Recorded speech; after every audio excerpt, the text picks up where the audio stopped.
First of all, it's just a really exciting sport to watch, and as technology moves forward, it gets more and more exciting. I spend a lot of time trying to tackle the global warming issues, and Formula E is leading the way in innovation to try to improve battery technologies and other things. And if we can have the big breakthrough in battery technology, then we can grab all the sun in the day. We can then use it throughout the world at night time, and we can get rid of fossil fuels. So so that's really important. And then equally, we need to move the world from fossil-driven cars to battery-driven cars within the next sort of 10, 15 years. And I think Formula E can lead the way on that.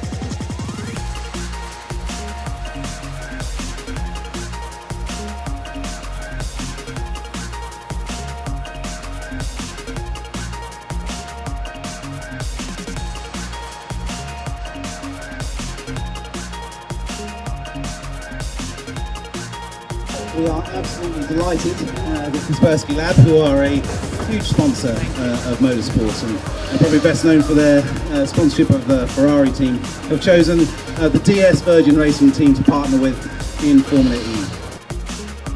We have a wonderful team, and they, I don't know how they magicked up the Empire State Building. I mean, tonight the whole building lights up in the Virgin colours.